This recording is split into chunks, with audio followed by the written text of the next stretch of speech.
Hello students, कैसे हैं आप लोग। आई होप आप सब लोग हेल्दी हैं, स्वस्थ हैं। स्टूडेंट्स और हमारे सभी प्यारे बच्चों, हम लोग आज स्टार्ट करने वाले हैं बायो का chapter body fluid and circulation.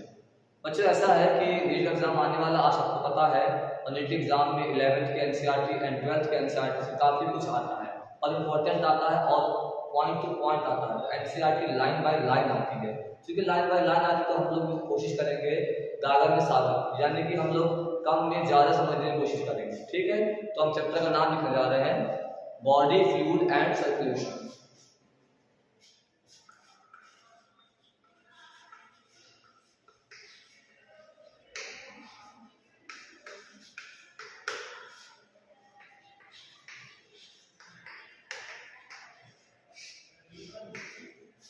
Body fluids and circulation.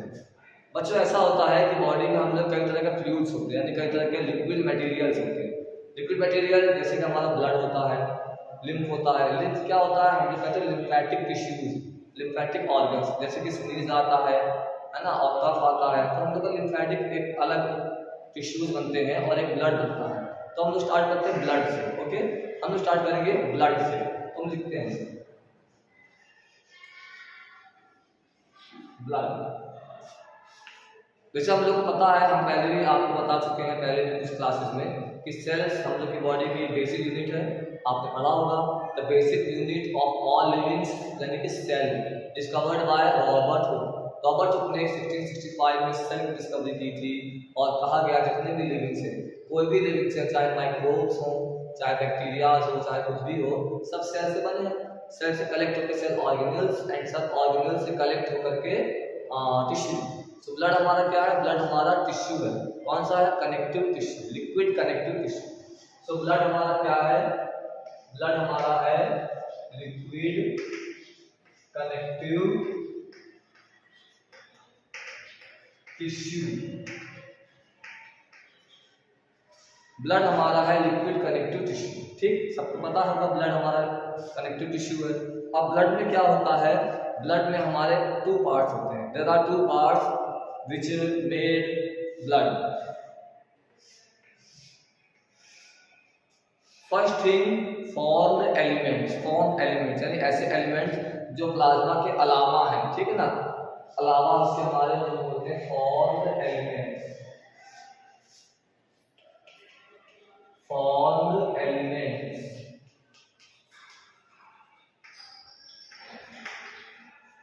And second चीज है प्लाज्मा।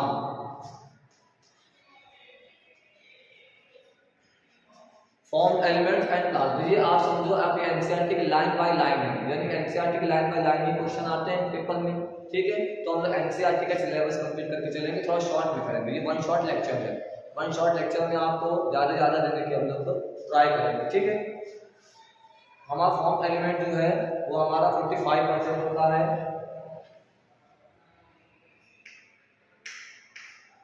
और प्लाज्मा हमारा 51। 100 बनाना है, सो 100 बनाने के लिए 45 एंड 55%, सो 55%। ठीक है, फॉर्म एलिमेंट में क्या क्या होते देखते हैं। पहले हम लोग प्लाज्मा लिख लें, कोई प्रॉब्लम। प्लाज्मा में क्या क्या आता है, प्लाज्मा में हमारे पास आता है H2O होता है, यानी वाटर होता है। ठीक है, वाटर होता है, कितना होता है 80 to 90%। वाटर हमारा 80 to 90%। सेकेंड चीज इलेक्ट्रोलाइट्स, इलेक्ट्रोलाइट्स, इसके बाद glucose,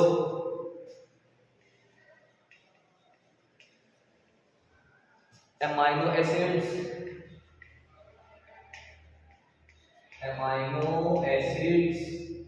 and some kind of proteins. Some kind of proteins are present in plasma. In plasma में कुछ प्रोटीन्स भी होती है और सारी प्रोटीन्स कहाँ से आती है, प्लाज्मा में है, वो लिवर से आती है। So these are secreted by liver. These proteins are secreted by liver. अब प्रोटीन कौन कौन से देखिए, मैं लिखता हूँ यहाँ पे। Globulin,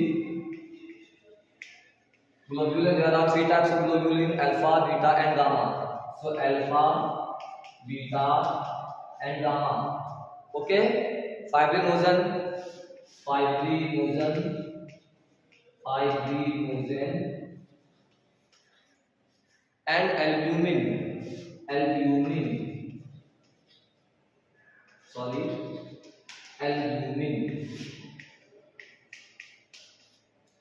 So these are the name of proteins: globulin, alpha, beta, gamma, fibrinogen and albumin. So इनके अलग अलग फंक्शन है, जैसे ग्लोबुलिन हमारा एंटीबॉडीज प्रोड्यूस करेगा बॉडी के अंदर, फाइब्रिनोजन ब्लड क्लॉटिंग में हेल्पफुल है, and albumin are used for blood clotting. जो ब्लड क्लॉटिंग होता है ना, तो वो हमारा उसमें हम लोग का जो हेल्पफुल प्रोटीन है वो हमारा एल्ब्यूमिन है। एल्ब्यूमिन क्या करता है कि आपकी सेल में वाटर को स्टोर करता है, ठीक है ना, आपका वाटर स्टोर करता है और वाटर में और भी जो सब्सटेंसेस है मिनरल्स उनको कलेक्ट करता है ताकि वो सेल से बाहर ना जाए, वो मतलब और कहीं जाके सॉल्यूबल ना हो जाए। नाउ फॉर्म्ड एलिमेंट्स में क्या है, there are 3 types of formed elements and there are 3 aspect of formed elements like RBC, WBC and platelets. सब लोगों ने लगभग, अगर आप कभी हॉस्पिटल गए होंगे, कोई बीमार होता है, कुछ भी होता है ना, तो आपने कुछ नहीं सुने होंगे, जैसे ब्लड प्लेटलेट्स। आरबीसी डब्ल्यूबीसी आप लोगों ने 9th 10th में सुना होगा, क्लास 9 क्लास 10 प्रीवियस क्लासेस में, कि आरबीसी डब्ल्यूबीसी होती है। सो ब्लड प्लेटलेट्स, ठीक है। इनके अमाउंट की बात करें हमारी बॉडी में, जिसका क्वांटिटी है, जिसका अमाउंट है, तो सबसे ज़्यादा आरबीसी होती है अमाउंट, एंड सबसे कम डब्ल्यूबीसी होती है। ये इसका अमाउंट मीडियम है, ठीक है। ये हमारी बेसिक चीजें हैं, ये हमारे ये हो गया और ये हमारा ये, ठीक है। अब हम लोग इसमें थोड़ा सा और सोचेंगे। पहले इसको आप लोग देख लीजिए, 5 मिनट आप लोग देख लीजिए, आपको लर्न करना लर्न कर लीजिए, स्क्रीनशॉट लेना स्क्रीनशॉट ले लीजिए, ठीक है। 2 मिनट में आपको लेता हूँ, आप इसको एक बार रीड कर लो, आप उसको एक बार पढ़ लो, और पढ़ करके आप एक बार जल्दी से स्क्रीनशॉट ले लो, फिर हम इसको आगे बढ़ते हैं, ठीक है।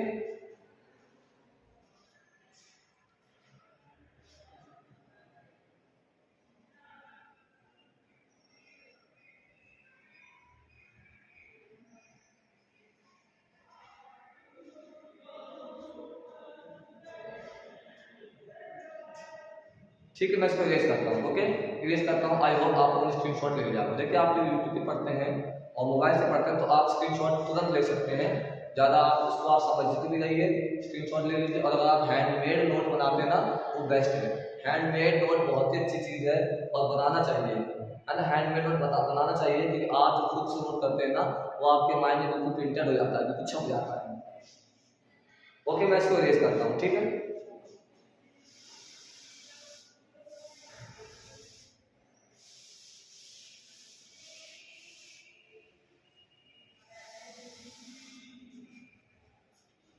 सो हम लोग सबसे पहले स्टार्ट करते हैं डब्ल्यूबीसी, ठीक है। पहले डब्ल्यूबीसी पढ़ते हैं, यानी फॉर्म्ड एलिमेंट्स में जो एक पार्ट है हमारा डब्ल्यूबीसी, फॉर्म्ड एलिमेंट हम लोग पढ़ने जा रहे हैं। डब्ल्यूबीसी क्या बोलते हैं, वाइट ब्लड कॉर्पसल्स। इसका नाम आपने सुना होगा बुक में, वाइट ब्लड कॉर्पसल्स। मैं लिख रहा हूँ वाइट ब्लड कॉर्पसल्स, ठीक है। इसमें हीमोग्लोबिन नहीं होता। देखिए, आप समझिए आपको, अब थोड़ा हम उसमें एक उस पर आते हैं, थोड़े मैटर पॉइंट पे आते हैं। देखिए, जो हमारा प्लांट होता है, आपको पता है प्लांट में फोटोसिंथेसिस होता है। प्लांट में फोटोसिंथेसिस कैसे होता है, with the help of sunlight, with the help of minerals and nutrients achieve from the soil. जो सोइल से मिनरल न्यूट्रिएंट्स मिलते हैं वो मिल जाते हैं, प्रेजेंस ऑफ सनलाइट, उसकी उपस्थिति में, मतलब सूर्य की रोशनी की उपस्थिति में, and help of the water, H2O का ब्रेकडाउन होता है। और सारा काम कहाँ होता है, आपकी लीव्स में होता है, पत्तियों में होता है, पत्तियों में होता है ना, लीव्स में होता है। सो लीव्स में क्या होता है, chlorophyll. And what is the chlorophyll, chlorophyll is the pigment, pigment भी है, प्लस वो उसकी लीव्स को कलर देता है, मतलब ग्रीन कर देता है। ऐसे हमारी ब्लड में, जो ब्लड का हमारा जो आरबीसी है वो रेड कलर की होती है। आगे तो आरबीसी पढ़ेंगे, रेड कलर की क्यों होती है, because the presence of haemoglobin, haemoglobin होता है इसलिए रेड है। तो जहाँ हीमोग्लोबिन नहीं होगा, यानी कलर नहीं मिल रहा है, तो वो कलरलेस होगा, सीधी बात। जहाँ हीमोग्लोबिन होगा वो चीज़ रेड हो जाएगी, जहाँ हीमोग्लोबिन नहीं होगा वो कलरलेस होगा। तो जो कलरलेस है, इसका हमारा कोई कलर नहीं है, कलरलेस है। और जो चीज कलरलेस होती है उसको हम लोग साइंस के टर्म में ल्यूकोसाइट्स बोलते हैं, ठीक है। अच्छा, कलरलेस क्यों है?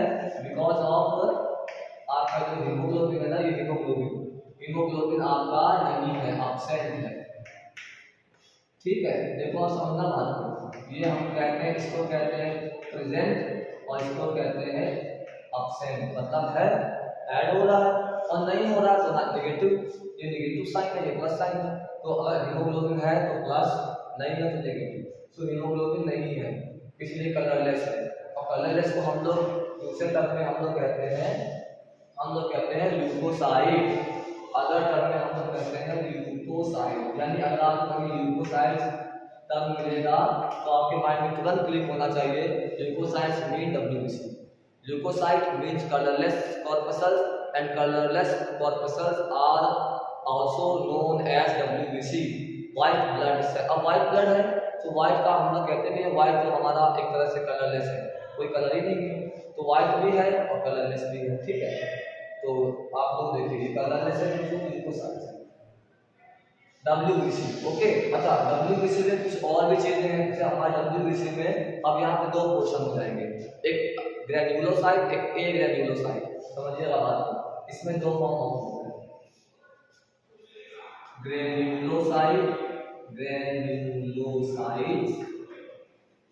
And A granulocyte. मतलब क्या हुआ? तो ग्रेन्युलोसाइट मतलब दानेदार, सब लोग कोई चीज लाते हैं, बॉल लाते हैं छोटी छोटी, स्मॉल बॉल खेलते हैं बच्चे, तो दानेदार होती है। अब दानेदार होते हैं उसको हम लोग ग्रेन्युलोसाइट बोलते हैं, दानेदार है, इसका मतलब थोड़ी सी ऐसी अलग अलग है, मतलब दूर है, हमने बात बनाया है। और एक ग्रेन्युलो मतलब नॉट अ फिक्स शेप, कोई फिक्स शेप नहीं, कोई फिक्स साइज नहीं है, ठीक है ना। ऐसा भी हो सकता है, ऐसे भी हो सकती है, ऐसे भी हो सकता है, कुछ भी, ठीक है।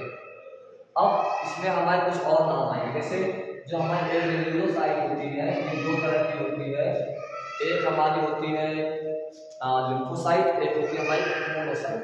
देखिएगा, एक होती है लिम्फोसाइट एंड अदर होती है मोनोसाइट। लिम्फोसाइट्स एंड मोनोसाइट्स, ये भी इनका एक क्लासिफिकेशन है, एक इन्हीं के मतलब अंडर में और कॉम्प्लेक्स आती है। अच्छा, एक ग्रेन्युलोसाइट मतलब दानेदार, थोड़े थोड़े सेम शेप और सेम साइज की है। तो ग्रेन्युलोसाइट जो हमारा है इसमें कौन कौन सी सेल आती हैं देखते हैं, देखिए ध्यान से, सब लोग ध्यान से देखिए, बी अटेंटिव, बहुत इंपॉर्टेंट होने वाला है। तो आपकी बॉडी की बात हो रही है, आपको अपनी बॉडी के अंदर क्या क्या है थोड़ा मालूम होना चाहिए। If you want to become a doctor, if you want to become a doctor, if you want to become a successful doctor, आगे जाके आप MBBS बनेंगे, MD बनेंगे, MS बनेंगे, तो थोड़ा सा देखिए ना, आगे जाने के लिए थोड़ा हमको हार्डवर्क तो करना पड़ेगा। Hard work plus intelligence plus common sense, बहुत सारी चीजें। अभी तो स्टार्ट हुआ है ना, अभी सफर स्टार्ट हुआ है, इस सफर को एंजॉय करना with knowledge, with intelligence, okay.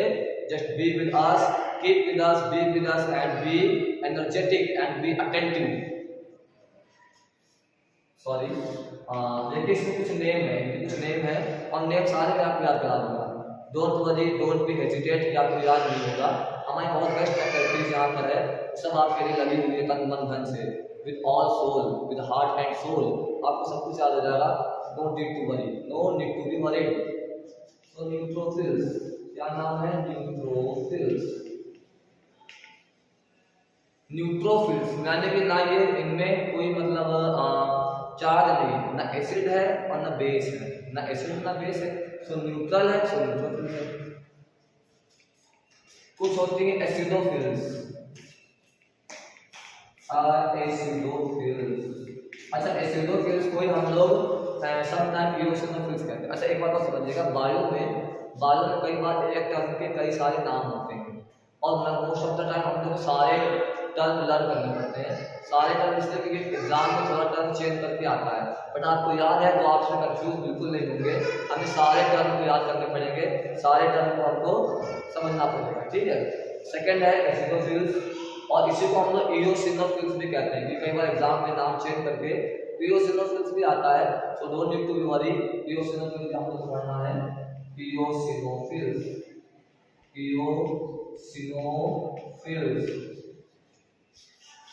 And third type of basophils, है ना, मैंने कहा ना, acid, base and neutral. So neutrophils हमारा क्या है, जिसे मालूम पड़ रहा है कि न्यूट्रल है, ये हमारा एसिडोफिल्स है। Now the third type of base का बेसोफिल्स, बेसोफिल्स। इतना क्लियर हुआ सभी राजा बेटा, सभी प्यारे बच्चों, इतना क्लियर हुआ? क्या क्या है देखिएगा ध्यान से, एक बार हम लोग अगेन रिवाइज करेंगे, मेरे साथ बोलिएगा, अपने मन में बोलिए, चाहे चिल्ला के बोलिए, है ना, सबको मालूम पड़ जाए कि बढ़िया पढ़ाई हो रही है। तो आप सोचो, मन में भी सोचो, आप साउंड आवाज निकले और आप हमारे साथ दोहराइएगा। क्या है देखिए, WBC, white blood corpuscles, these are known as colorless. Why colorless? क्यों colorless है? Because there are no hemoglobin, there are absence of hemoglobin, hemoglobin है ही नहीं, so colorless है। and sometime हम लोग कह सकते हैं white है, क्योंकि यहाँ लिखा है white blood corpuscles। now इनका second name, other name क्या है? ल्यूकोसाइट्स है। so leukocytes are mentioned here, okay? Leukocyte भी इन्हीं का नाम, WBC का ही एक सेकेंडरी नेम ल्यूकोसाइट भी है। now these are divided into two parts, दो पार्ट में है। first of this granulocyte and second one is granulocyte। granulocytes में भी कुछ और भी डिवीजन है, कुछ और नेम्स में डिवाइडेड है। एंड granulocyte हमारे टू टाइप्स की है, there are two types of granulocyte। number one is lymphocyte and monocytes। lymphocyte भी हमारे थोड़ा अभी बताता हूँ। एंड granulocytes में हमारे न्यूट्रोफिल्स, हम लोग बोलेंगे न्यूट्रोफिल्स, एसिडोफिल्स, एसिडोफिल्स का एक और नाम है एओसिनोफिल्स एंड बेसोफिल्स, ओके। अच्छा, ल्यूकोसाइट हमारा ये दो तरह का है, T leukocyte and B leukocyte. बच्चों आप लोगों को पता है, आप लोगों को पता होना चाहिए बच्चों कि जो हमारे जब हम लोग बॉडी में इन्फेक्शन होता है, कोई वायरस आता है, कोई इन्फेक्शन होता है, कोई प्रॉब्लम होती है, तो सबसे पहले हम लोग पास किलर सेल्स होते हैं। किलर सेल्स, किलर सेल्स आपको नहीं मारे, किलर सेल्स आपके अंदर के जर्म्स को, आपके अंदर के इन्फेक्शन को किल करती है, किलर सेल्स है। सो सम किलर सेल्स जो होती है उनके नेम क्या है? उनके नेम है T cells and B cells. काफी साल पहले क्वेश्चन भी आते थे एग्जाम में, क्वेश्चन आते थे कि कौन सी सेल्स किलर सेल्स है। सो हमारी किलर सेल्स कौन सी है? T lymphocyte and B lymphocyte, okay यार बच्चों। इतनी सी हमने आपको बताई, एक बार आप उसको देख लो, नोट कर लो एंड स्क्रीनशॉट ले लो। थोड़ा सा 1 मिनट का आप लोगों को टाइम ले रहे हैं, इसको देख लीजिए।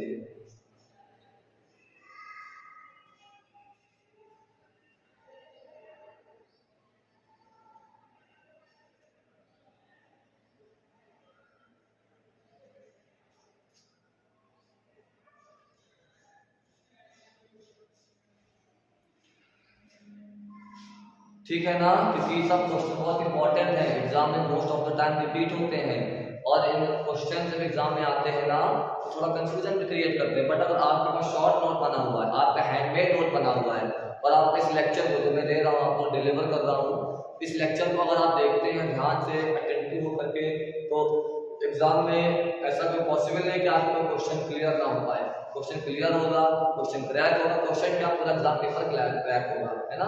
सो आप हमारे साथ बने रहिए, be attentive and be with us.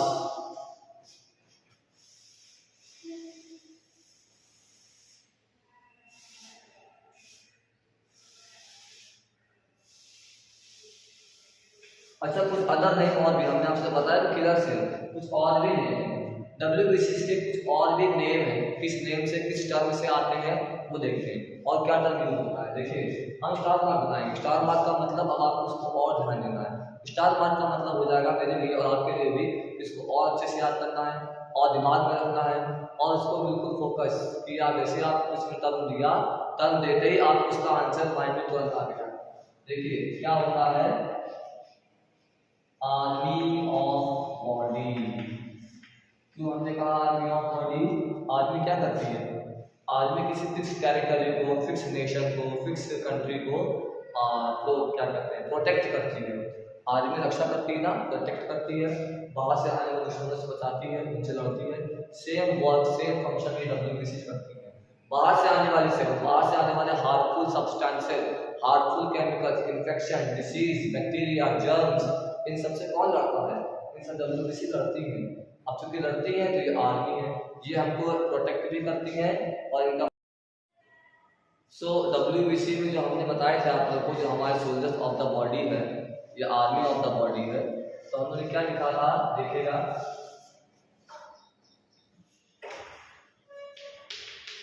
बोलते क्या है, वाइट ब्लड कॉर्पसल्स। क्या बोलते हैं? वाइट ब्लड कॉर्पसल्स, ठीक है ना। व्हाइट ब्लड कॉर्पसल्स जो WBCs हैं, इनका एक अदर नेम है। कई बार क्या होता है एग्जाम में दूसरा नाम आ जाता है, तो कंफ्यूज नहीं होना आप लोग को, ये आपका कॉर्पसल्स है, ठीक है। अदर नेम क्या है? ल्यूकोसाइट्स है, ल्यूकोसाइट्स। ल्यूकोसाइट्स का मीन्स होता है तो व्हाइट कलर या फिर कलरलेस। कलरलेस RBCs हमारी है, उनमें हीमोग्लोबिन प्रेजेंट है। In the presence of haemoglobin the RBCs will shows colour red, red colour की दिखाई देती है, बट इसमें हमारे हीमोग्लोबिन नहीं है, तो हीमोग्लोबिन का अब्सेंस होना ही, हीमोग्लोबिन नहीं है, नेगेटिव, ठीक है, प्रेजेंट नहीं है, अब्सेंट है, दैट्स व्हाई ये हमारी कलरलेस है और व्हाइट कलर की है, कलरलेस है और व्हाइट कलर की है। ये ल्यूकोसाइट्स है, ठीक है। ल्यूकोसाइट्स जो हमारी है, इनका फॉर्मेशन जो बनने की प्रक्रिया है उसको क्या बोलते हैं? तो फॉर्मेशन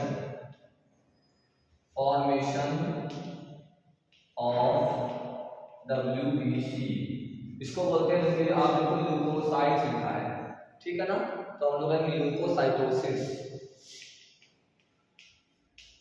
ल्यूकोसाइटोसिस। ये हमारे बनने की प्रोसेस है, बनने का जो प्रोसेस है, प्रोसेस ऑफ फॉर्मेशन है, process of formation of WBC, clear. जब इनका नंबर हमारी बॉडी में इंक्रीज होता है, नंबर हम लोग की बॉडी में बढ़ता है, ठीक है, एक बढ़ने की प्रक्रिया है, एक घटने की प्रक्रिया है, प्रोसेस है। जो बढ़ता है हम लोग का WBC, यानी कि हम लोग कह सकते हैं इंक्रीज होना है, ठीक है, increasing, increasing the number of WBC, the number of WBC, ये होती है ल्यूकीमिया।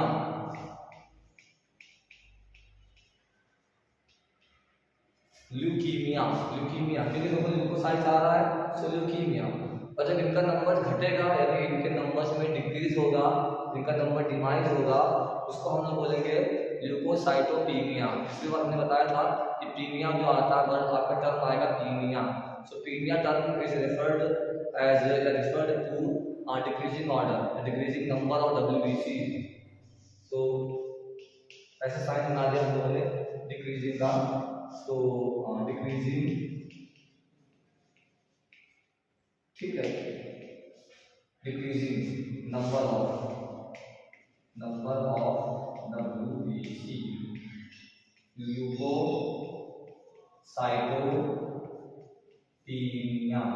ठीक है। हम अलग अलग बता रहे हैं चीजें आप लोगों को, ताकि आपको इजीली अंडरस्टैंड हो जाए, इजीली आप इसको समझ सकें। ल्यूकोसाइटोपीनिया, so decreasing number of WBC, increasing number of WBC, formation of WBC, ठीक है।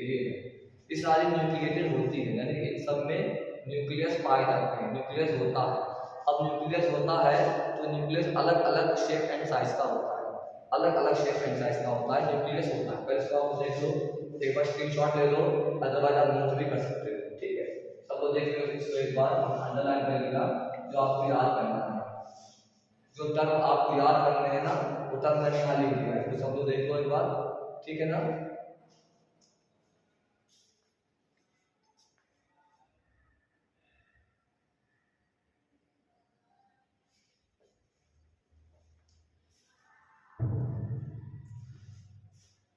ओके, आगे देखते हैं, ठीक है, हम आगे देखते हैं।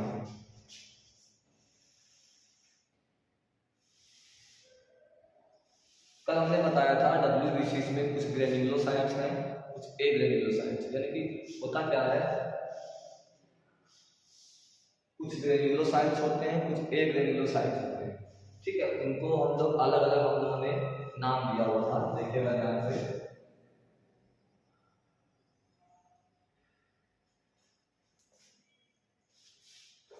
यहाँ लिख रहे हैं हम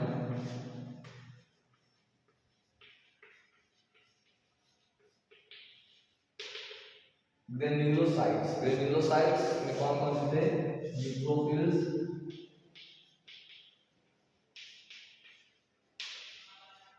एसिडोफिल्स, उसी का नाम इओसिनोफिल्स भी है, acidophils,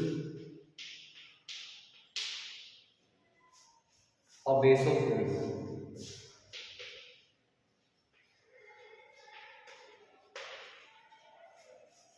neutrophils, acidophils, basophils. Acidophils को हम इओसिनोफिल्स भी बोल देते हैं।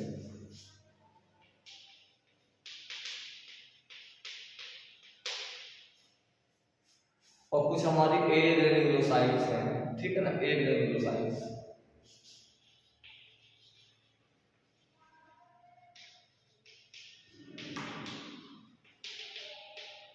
ये कौन सी हमारी है? ये मोनोसाइट एंड लिम्फोसाइट्स हैं, लिम्फोसाइट्स एंड लिम्फोसाइट्स।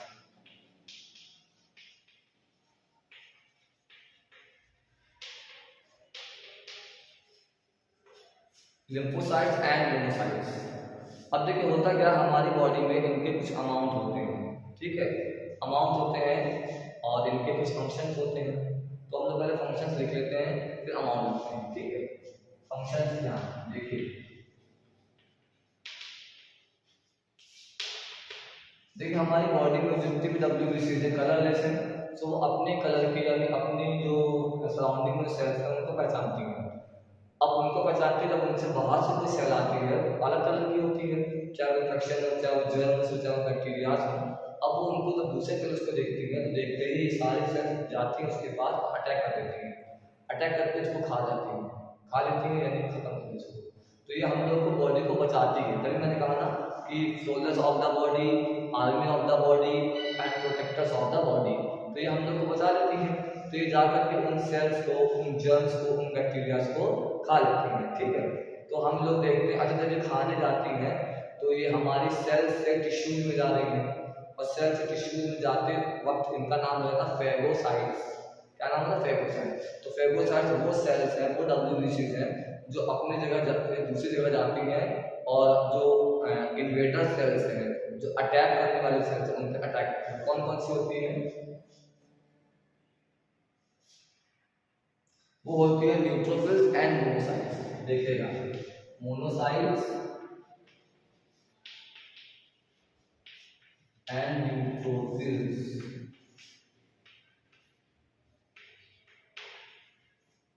ये फेगोसाइट्स में चेंज हो जाती हैं, ठीक है, फेगोसाइट्स में चेंज हो जाती हैं, और ये जा करके जो जर्म्स हैं, बैक्टीरियाज हैं, या जो इन्फेक्शंस हैं, जो भी हार्मफुल सब्सटेंसेस हैं, उन पर अटैक कर देती हैं। तो ये हमारे फेगोसाइट्स में चेंज हो जाती है, ठीक है। It means these are active to attack against the infections, attack infections, bacteria and germs।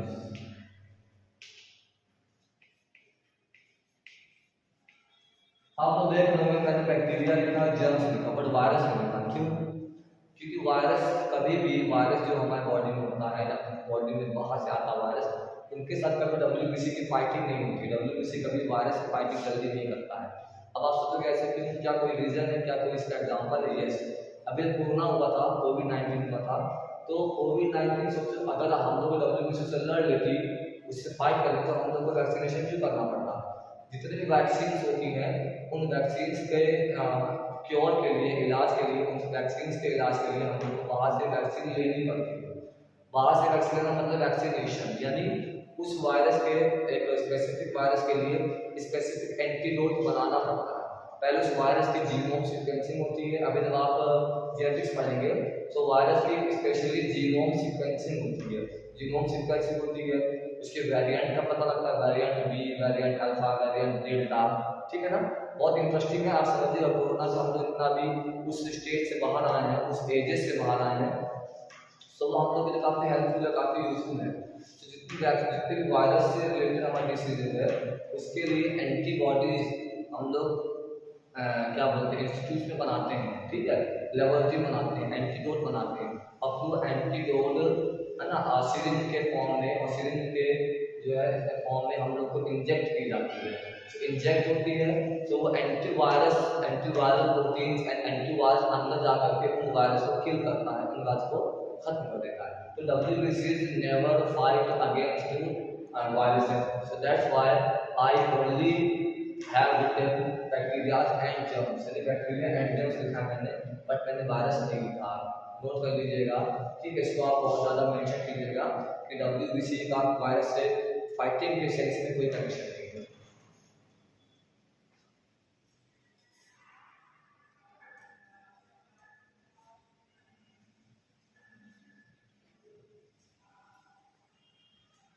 ठीक है, तो ये हमारी मोनोसाइट्स है एंड न्यूट्रोफिल्स है। अभी हम लोग बाकी सबको भी देखते हैं क्या क्या है, देखिएगा।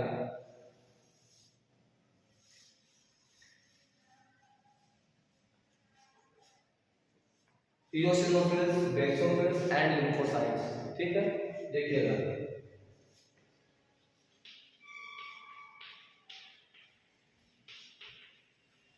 lymphocytes, there are two type of lymphocytes, T lymphocytes and B lymphocytes। जो हमारी बॉडी में जब एक कोई बहुत लंबे समय तक कोई इन्फेक्शन चलता है या लंबे समय तक कोई हम लोग की बॉडी में एक डिसीज का जो होता है, क्रॉनिकल डिसीज होते हैं जो लंबे समय चलते हैं, सो उनसे अगेंस्ट में फाइटिंग करने के लिए, उनसे लड़ने के लिए लिम्फोसाइट्स कॉल करती है, वो होती है लिम्फोसाइट्स, मतलब सेल्स होती है वो lymphocytes, T lymphocyte and B lymphocyte। और नीट से पहले, अब तो हम लोग नीट सुनते हैं ना, उसके पहले AIPMT एग्जाम होते थे, NCPMT होते थे, MBBS के जो प्रीवियस एग्जाम होता है उसमें ये क्वेश्चन बोला था कि T lymphocytes and B lymphocytes, these are the killer cells, these are the killer cells, T lymphocytes and B lymphocytes। जो हम लोग जो एक लॉन्ग पीरियड और लॉन्ग तक इन्फेक्शन होता है ना, उनके अगेंस्ट में जो WBC वॉर करती हैं, WBC अटैक करती हैं, वो होती है T lymphocytes and B lymphocytes। These are also involved and these are also used in the fighting against infections।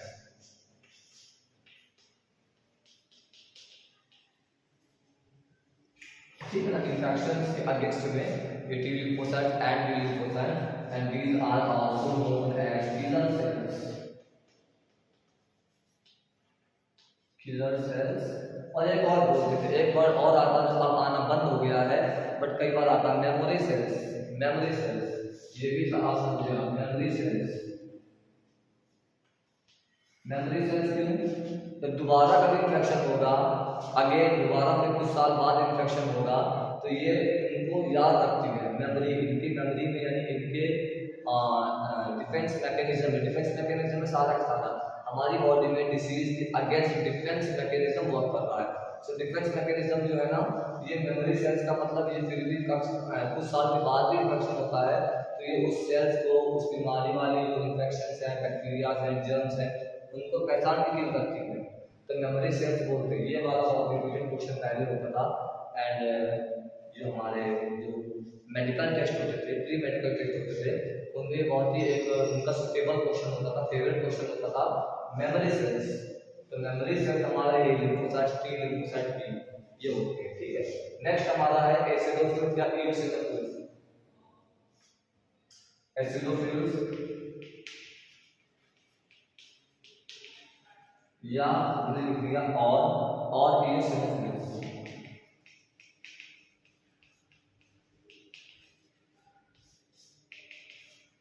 These are induced or these are active during allergic reaction। Allergy जानते होंगे आप लोग।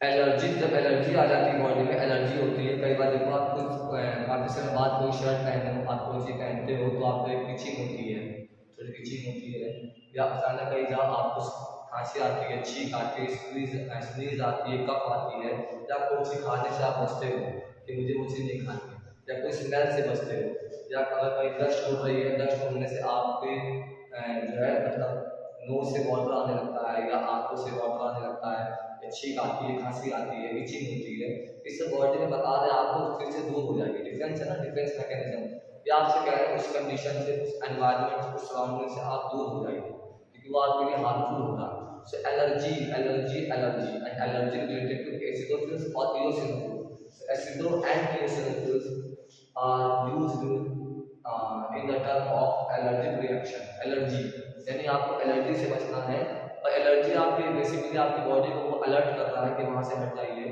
या वो चीज मत यूज कीजिए या उस चीज को आपसे बचना है, allergy reaction. Okay, so acidophils and eosinophils। अब ये हमारा रह गया है बेसोफिल्स। सो अभी हम लोग बेसोफिल्स पे आते हैं, इसको देख लो, नोट कर लो, स्क्रीनशॉट ले लीजिए आप।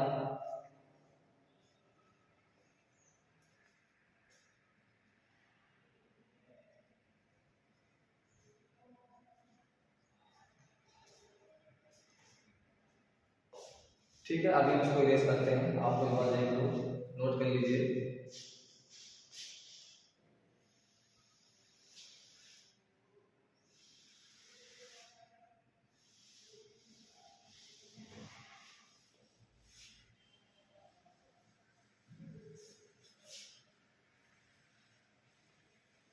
नेक्स्ट है बच्चों, प्यारे बेटा, प्यारे बेटियों, राजा बेटा, अब नेक्स्ट है हमारा बेसोफिल्स। ओके, बेसोफिल्स है।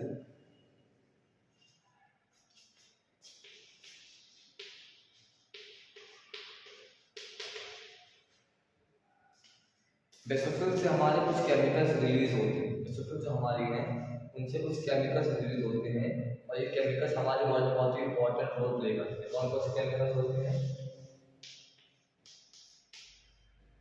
One is histamine, heparin,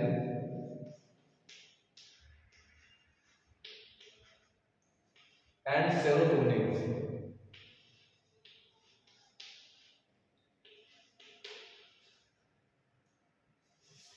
serotonin, ठीक है, केवल ये हमारा जो ब्रेन तक जाता है। सेरोटोनिन जो हमारा है ये ब्रेन तक जाता है।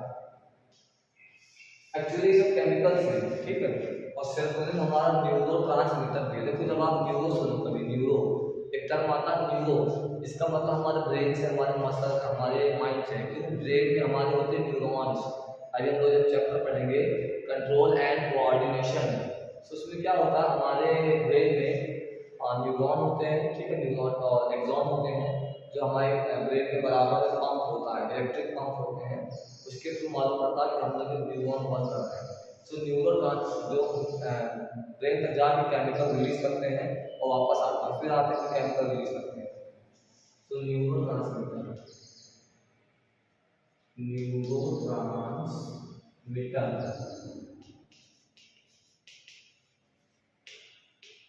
हिपैरिक, हमने आपको सर बताया होगा पहले भी, हम दोबारा बता रहे, जहाँ आपका हिपैटिक वर्ड आ जाएगा, है ना, तो वो आपका कहीं ना कहीं लिवर से रिलेटेड होगा, ठीक है, और लिवर से आप कह लो कोई थोड़ा सा हमारा ब्लड से रिलेटेड होगा।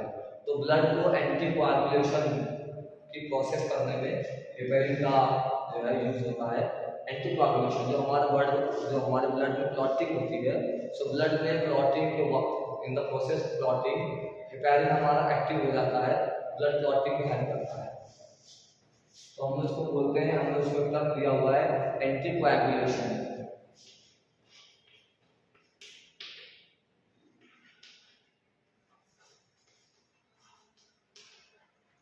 हिस्टामिन भी हमारा एक तरीके से वही है, न्यूरोट्रांसमीटर है, ये भी हमारा डिफेंस में ही हेल्प करता है, ये भी न्यूरोट्रांसमीटर है, ये भी हमारा डिफेंस में ही हेल्प करता है, ठीक है। तो अभी हमारे वेजिटेबल्स में ये सब है, ये इंपॉर्टेंट चीजें हैं, ये मतलब आपको बिल्कुल ये एग्जिटिव आपको माइंड होना चाहिए, मेमोराइज होना चाहिए।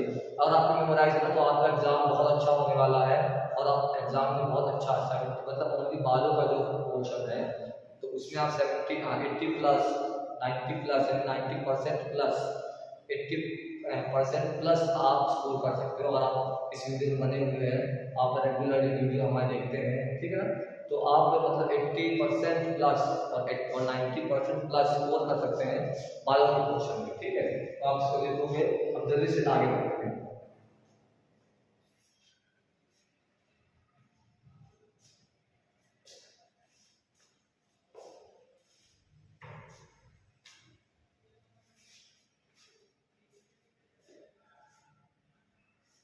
स्क्रीनशॉट ले लीजिए आप लोग। अब हमारा अमाउंट कितना है, मान लीजिए ये सब चीज़ें जो हमारे सेल्स हैं ये हमारे बॉडी में कितनी है, कौन ज़्यादा है कौन कम है, ठीक है। देखिएगा हमारे मतलब अंदर सेल्स में ये कितनी है, कितनी ज़्यादा है कितनी कम। अब क्वांटिटी लिखते हैं, क्वांटिटी तो ऐसा लिखेंगे हम लोग, सबसे ज़्यादा होती है न्यूट्रोफिल्स बॉडी में।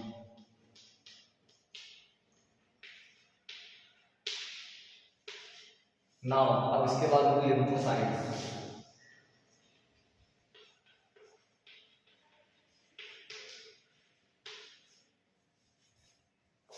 ठीक है, आगे इसके बाद मोनोसाइट्स।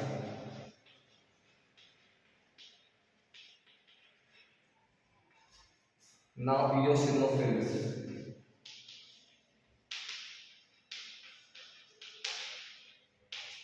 एंड सबसे लास्ट नाम है बेसोफिल्स।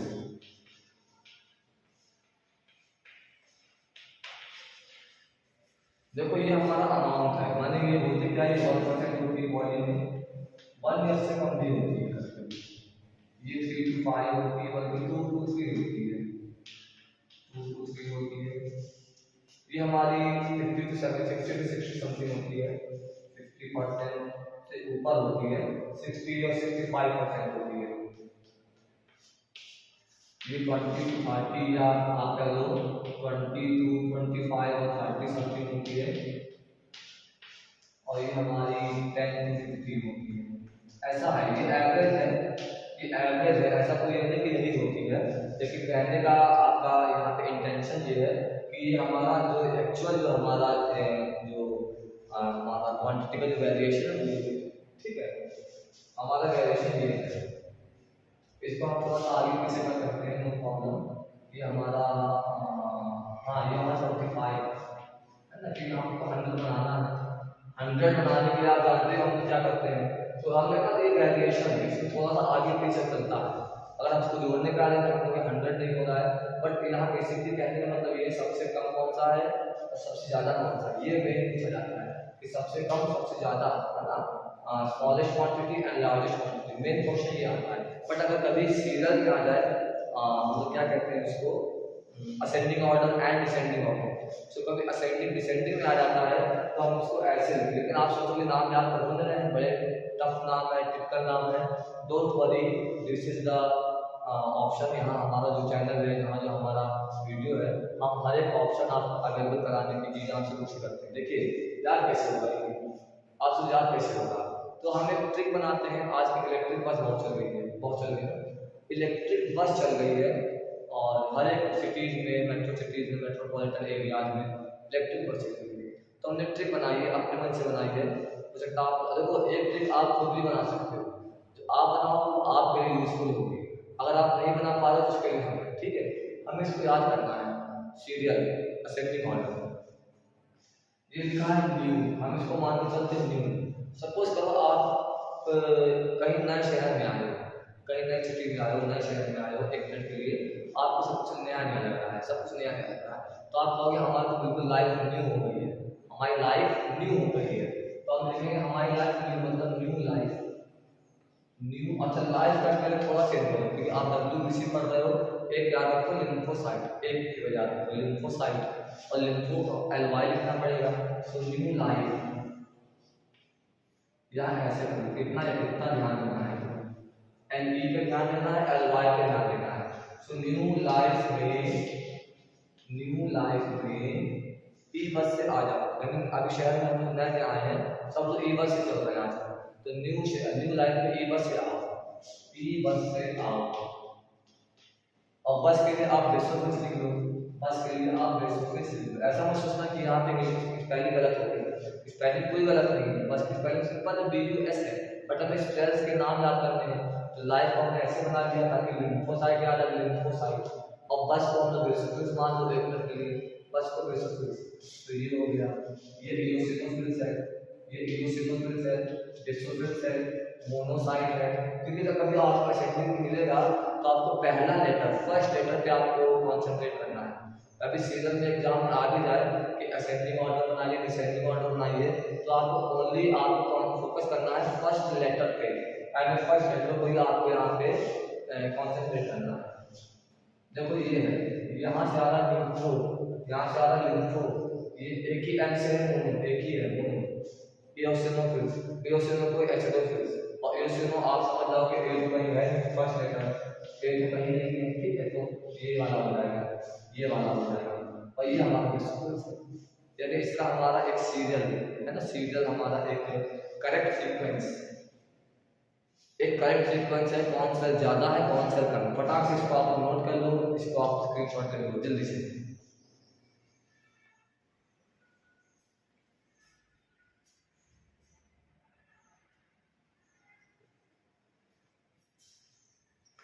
है ना, न्यू लाइफ में ई बस से आ जाओ, तो आ जाओ वाला हटा दो, आ तो गए हम कितनी बार आएंगे। एक बार आप अपने शहर में आ गए हो, बट आप शहर में ई बस से आए हो, और आप किसी से कह दो तुम भी आ जाओ, मैं तो आ गया तुम भी आ जाओ, तो न्यू लाइफ में ई बस से आ जाओ, तो आ जाओ तो बस से आ जाओ, ठीक है। तो जहां जहां हमने अंडरलाइन किया है केवल उसको ध्यान देना, बस मतलब बेसोफिल्स, ई मतलब एओसिनोफिल्स, मे का एम, एम से मोनोसाइट्स, न्यू का एनई, एनई से न्यूट्रोफिल्स, और लाइफ का एलवाई, एलवाई का मतलब लिम्फोसाइट्स। ऐसे बना सकते हो आप, नो मैटर, ऐसे बना सकते हो।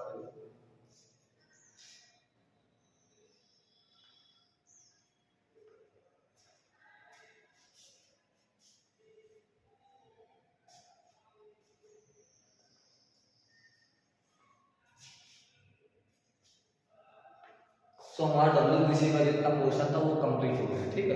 डब्ल्यूबीसी का पोर्शन कंप्लीट, आप लोग आरबीसी पे आते हैं। RBC means red blood corpses.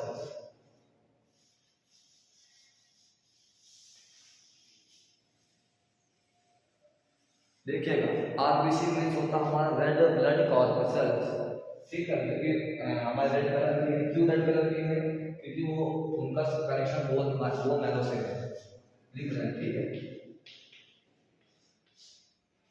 RBC, RBC जो हमारा है उसको हम लोग बोलते हैं इरिथ्रोसाइट्स, ठीक है।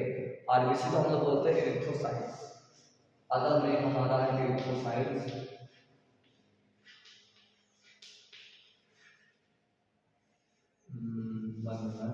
हमको अदर लिखना है, इरिथ्रोसाइट्स,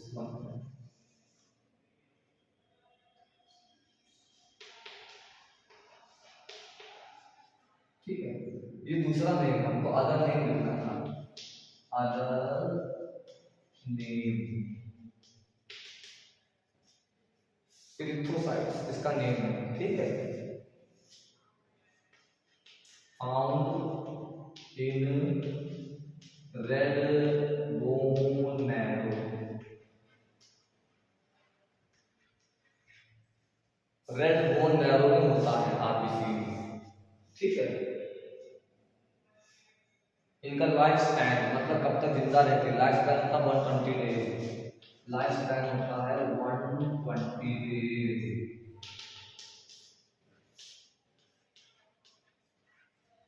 लेकिन जो ट्रांसफ्यूज ब्लड होता है, ट्रांसफ्यूज का मतलब जब हम लोग दूसरे को डोनेट करते हैं, तो एक पेशेंट है उसको ब्लड चाहिए और हमने उसको ब्लड डोनेट कर दिया, सो डोनेटेड ब्लड में उसको बोलते हैं ट्रांसफ्यूज ब्लड।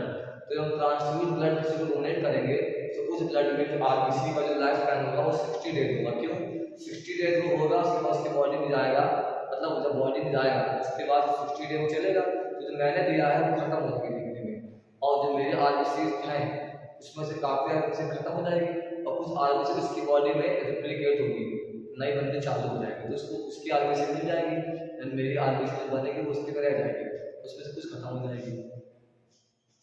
तो हमने लिख दिया transfuse blood,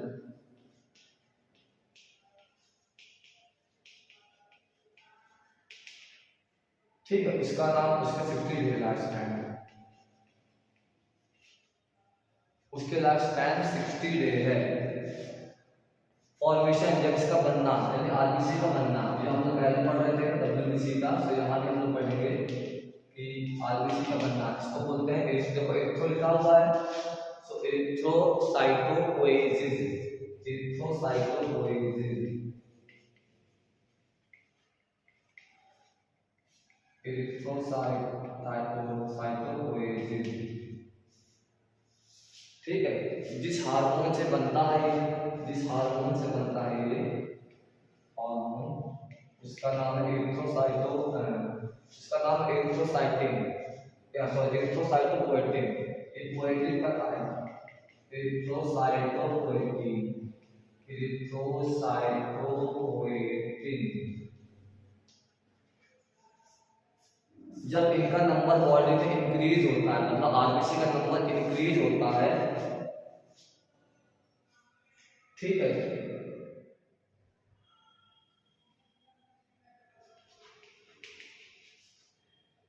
number of RBC increase, तो एरिथ्रो पॉलीसाइथीमिया बोलते हैं, पॉलीसाइथीमिया, पॉलीसाइथीमिया। और जब इसका नंबर डिक्रीज होता है, मतलब आरबीसी घटती है बॉडी में, घटने लगती है, इंक्रीज मतलब ये आपका कम होता है, ज्यादा होता है, ठीक है, तो हम लोग बोलते हैं एनीमिया। आपने सुना होगा एनीमिया या एरिथ्रोसाइटोपेनिया।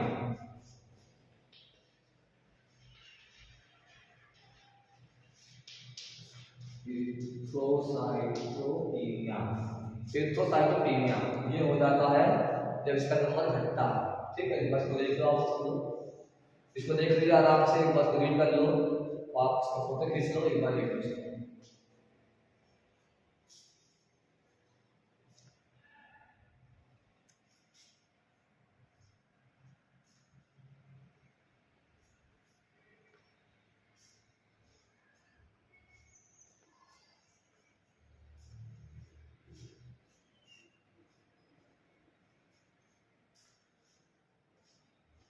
अच्छा, आपने कहा आपसे एरिथ्रोसाइट्स 120 डे के बाद खत्म हो जाती है ना, खत्म हो जाती है, तो खत्म होना मतलब वो डिस्ट्रॉय हो रही है, और डिस्ट्रॉय होने के भी एक प्रोसेस है, उसको क्या बोलते हैं, बोलते हैं, ठीक है।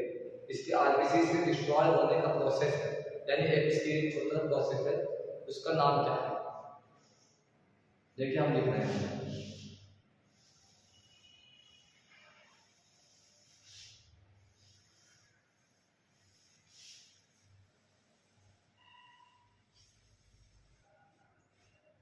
खत्म होने का जो प्रोसेस है, यानी कि डिस्ट्रॉय,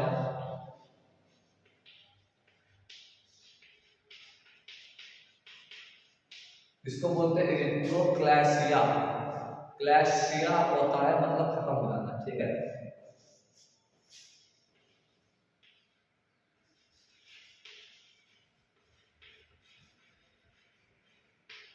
और कहाँ पे होता है? हमारी बॉडी में एक लिम्फेटिक टिश्यू है, लिम्फेटिक ऑर्गन है, उसको बोलते हैं स्प्लीन। सो स्प्लीन में जा करके आरबीसी खत्म हो जाती है। अब खत्म हो रही है यानी वहाँ दफन हो रही है, ऐसे एक पहले टर्म आता था ग्रेवयार्ड, अभी भी आ सकता है क्योंकि आपके एनसीईआरटी बुक में है तो वो आ सकता है। ग्रेवयार्ड मतलब जहाँ पे आरबीसी खत्म होकर वहाँ पे रह गई, तो उसको बोलते हैं ग्रेवयार्ड, मतलब कब्रिस्तान। तो आरबीसी का कब्रिस्तान या ग्रेवयार्ड ऑफ आरबीसी, इसको बोलते हैं स्प्लीन। तो खत्म हो रही है, यहाँ लिख लो इन स्प्लीन, मतलब स्प्लीन में डिस्ट्रॉय हो रही है, स्प्लीन में डिस्ट्रॉय हो रही है, डिस्ट्रॉय ऑफ आरबीसी और डिस्ट्रॉय इन स्प्लीन। तो जहाँ खत्म हो रही है इसको बोलते हैं ग्रेवयार्ड, ग्रेवयार्ड ऑफ आरबीसी। क्या है? स्प्लीन है, स्प्लीन। ये बहुत ही मोस्ट रिपीटेड क्वेश्चन है, ये बहुत बार आया है, काफ़ी एग्जाम्स में आता है, हर एग्जाम में आता है, और मोस्ट रिपीटेड क्वेश्चन ये कि हमारी बॉडी में जो आरबीसी का ग्रेवयार्ड है उसका क्या नाम है? उसका नाम है स्प्लीन। लिम्फेटिक ऑर्गन है, लिम्फेटिक ऑर्गन है। सब लोग नोट कर लीजिए इसको।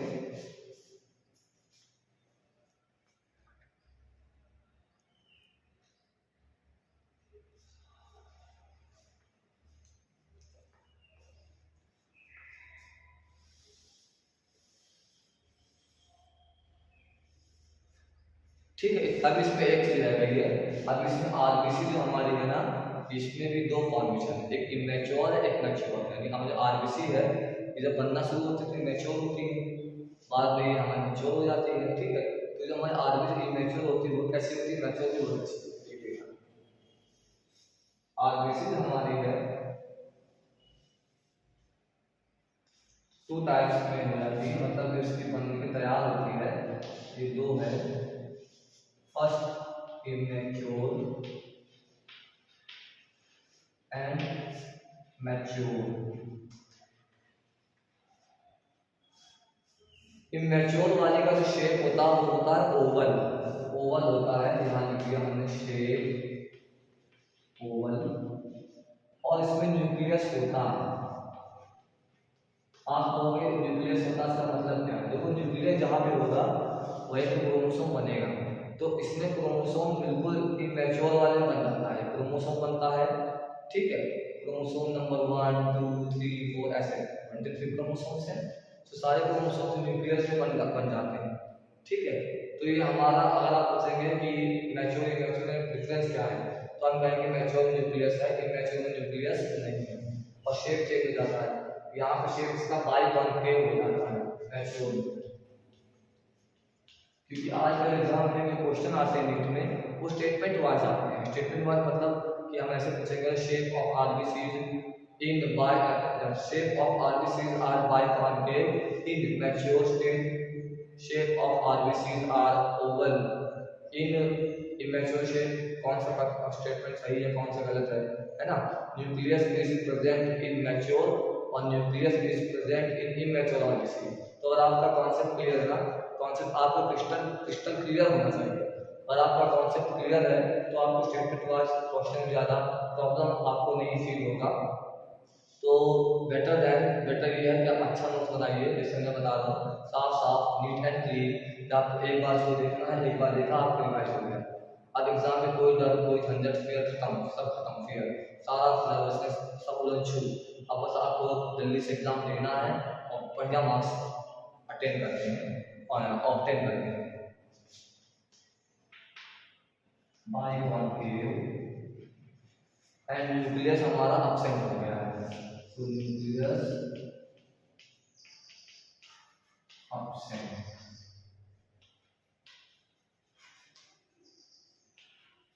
न्यूक्लियस अब्सेंट हो गया, ठीक है। ये दो चीजें हमारी इंपॉर्टेंट थी जो हमें पता होना चाहिए। आरबीसी कितनी चीजें हैं, एरिथ्रोसाइट, एरिथ्रोप्लासिया, एरिथ्रोसाइटोकिनिया, ठीक है, and erythropoietin and immature shape and size, mature shape and size, nucleus present and nucleus absent, and life span और 20 days, life span 16 days, 60 days.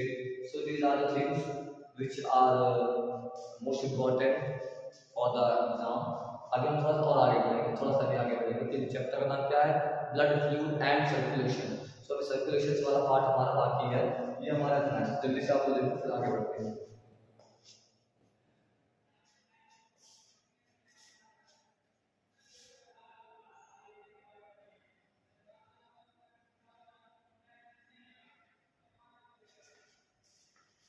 अच्छा, हम लोग ने एक चीज पढ़ी होगी, R H factor and blood group. जल्दी से देखते हैं R H factor and blood group. देखिएगा क्या होता है, समझिएगा। ब्लड ग्रुप सबको पता है, blood group A B and O. तो हमने लिख दिया, जल्दी से देखिएगा। दो चीजें हैं, ब्लड ग्रुप। इसकी डिस्कवरी किसने की थी? कार्ल लैंडस्टाइनर ने। कार्ल लैंडस्टीनर, कार्ल लैंडस्टीनर, इन्होंने ए बताया, बी बताया एंड ए बी बताया। ये मैंने ढूंढा, सबसे पहले रिसर्च किया तो डिस्कवरी करके मालूम पड़ा ब्लड ग्रुप होता है। ये तो ब्लड ग्रुप है, पॉजिटिव होता है, नेगेटिव होता है, सारे पॉजिटिव नेगेटिव होते हैं, ठीक है।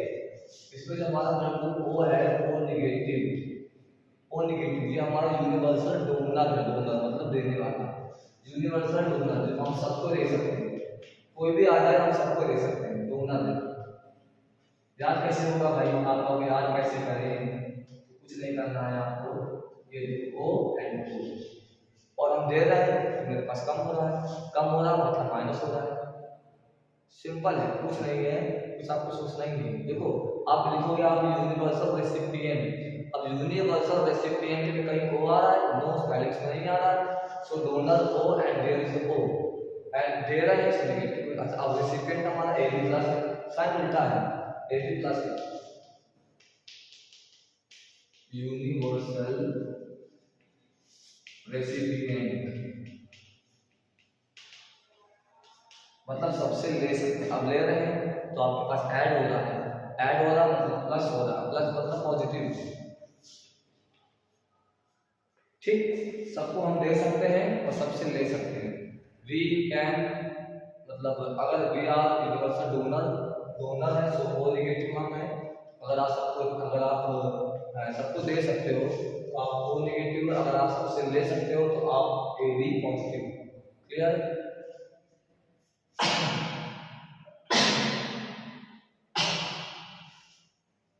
अच्छा, कुछ इसमें हमारे एंटीजन्स एंड एंटीबॉडी भी होती है, इसको भी देख लेते हैं हम लोग।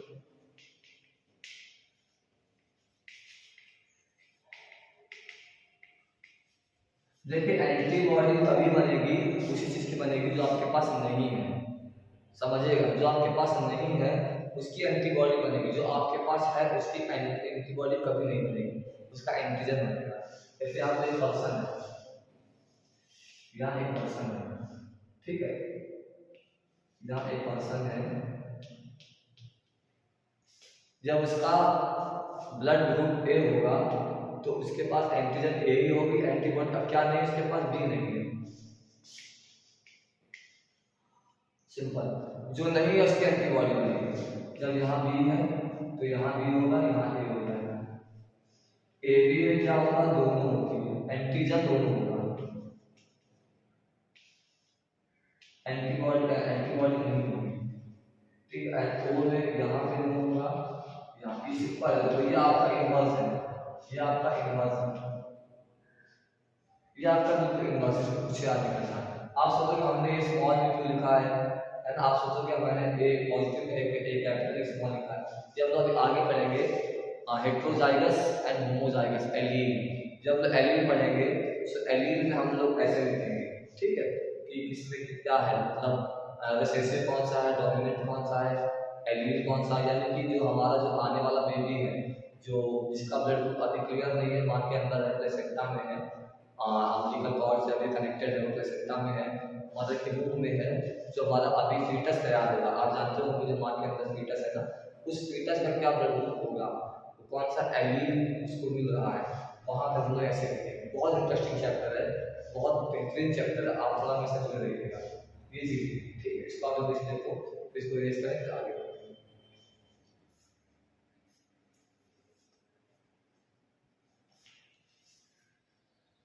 हर एक चीज बताऊंगा मैं आपको बुक ओपन करने की जरूरत नहीं पड़ेगी।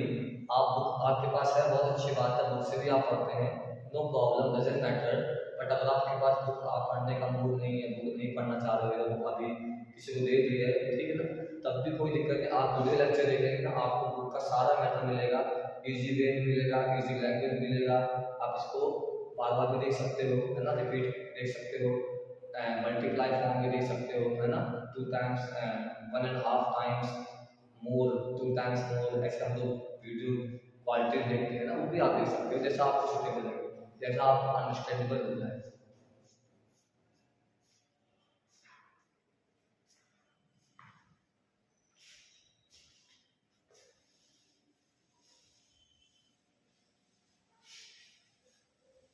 और कभी आप लोग पढ़िए, हमारे वीडियो पढ़िए कभी भी, तो आप कॉपी पेन लेके बैठे, है ना, कॉपी पेन लेके बैठे, बिल्कुल अटेंटिव होके, बिल्कुल एक्टिव।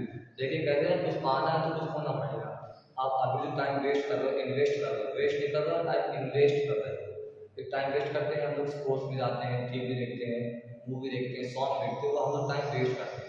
पर एजुकेशन की बात करें तो हम लोग टाइम इन्वेस्ट करते हैं। अब आप टाइम अभी इन्वेस्ट करोगे ना तो आपका फ्यूचर बहुत ब्राइट है, आपको बहुत अच्छी सक्सेस मिलने वाली है। तो ये टाइम इन्वेस्ट करते हो, टाइम इन्वेस्ट करने का मीन्स जब आप वीडियो देखोगे तो आप नोटबुक पेन लेकर के बैठे, अटेंटिव होकर के, है ना, कि मतलब ये टाइम हमारा वेस्ट नहीं जाना चाहिए, इस टाइम में आप कितना गेन कर पा रहे हो, ये जरूरी है।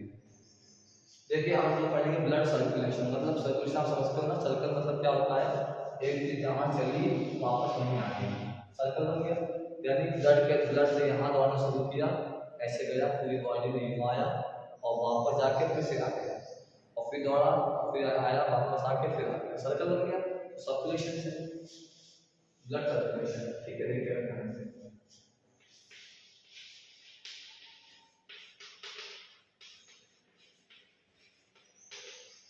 इसकी डिस्कवरी की थी विलियम हार्वे ने, ऐसे लिख लीजिए डिस्कवरी। देखो ऐसे लिखोगे और साइंटिस्ट का नेम लिखोगे तो आपको रिमाइंड हो जाएगा कि डिस्कवरी करने वाले का नाम है।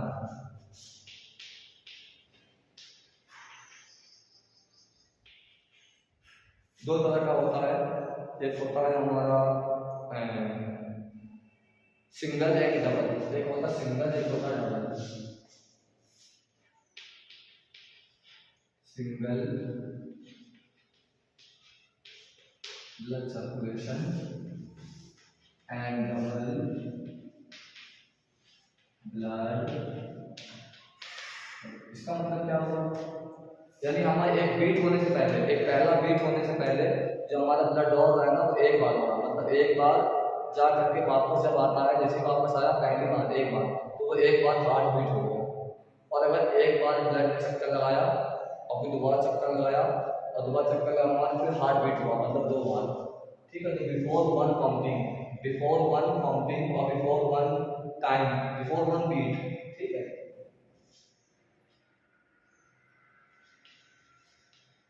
blood moves into the whole body, into the whole body before one beat, before one beat। सब लोग अटेंटिव होकर सुनना और नोट करते रहना मेरे साथ, कि मैं तो बहुत फास्ट पढ़ाता हूँ, बहुत फास्ट। ठीक है ना, बट हम आप लोग के लिए थोड़ा सहूलियत के लिए, आप लोग की इजीनेस के लिए आप थोड़ा सा धीमे चल रहे हैं ना, तो मैं तो बहुत फास्ट पढ़ाता हूँ, बट आप लोग इसीलिए कर रहा हूँ, आप नोटबुक पेन लेके बैठे हैं ना, तो मेरे साथ साथ लिखते भी जाइए और सुनते भी जाइए।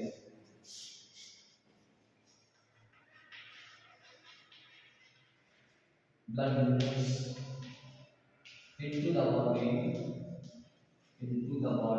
the whole body, whole कर लीजिए, into the whole body। यहाँ पे moves once एक बार, moves once in the whole body, moves once एक बार and moves double। ठीक, sorry for that, into the whole body before one beat। क्योंकि मालूम क्या होगा, मैंने यहाँ पर लिखा था ना ये, इसलिए इस वन के चक्कर में ये वन भूल गया था एक बार। सो यहाँ से देखो, blood moves once in the whole body, sorry whole body, देखो हम होल सही रहेंगे, इसलिए आपको पहले बताया हमने होल बॉडी। ठीक है, in the whole body before one beat and blood moves double into the whole body before one beat, double दो बार। तो बॉडी में ब्लड दो बार आया एंड गया, सो डबल। पूरी बॉडी में एक बार आया एंड गया तो सिंगल। ये चीजें क्लियर है, ठीक है ना, बिल्कुल क्लियर चीजें हैं, इसमें आपको दोबारा कुछ नहीं सोचना है, ये बिल्कुल सिंपल चीजें हैं। ठीक, अब हम इसको बताएंगे जो आपका सर्कुलेशन है ना, ये दो तरह का अवयव है, क्लोज एंड ओपन। कुछ लोगों ने सुना भी होगा, पर सुनने के अलावा आगे हमको थोड़ा इसके बारे में पता नहीं क्या है, बट हम इसको लिखते हैं। ठीक है, ओपन एंड क्लोज सर्कुलेशन लिखा है, कोई दिक्कत नहीं, सर्कुलेशन यहाँ लिखा है, नॉट बना लीजिए, सिंपल है ना। क्या है कि blood moves once into the whole body before one beat and इधर blood moves double into the whole body before one beat.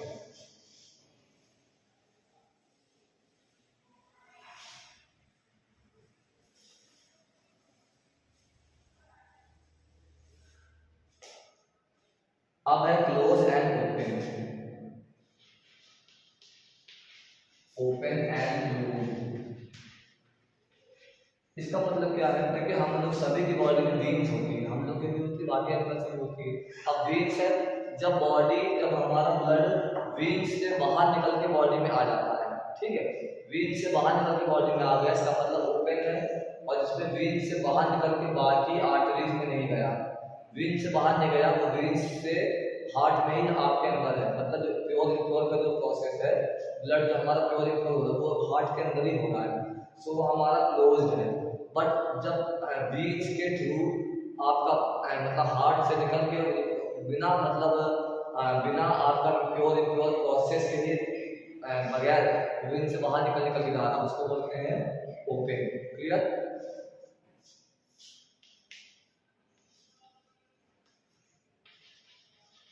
Blood moves out from the veins of the heart।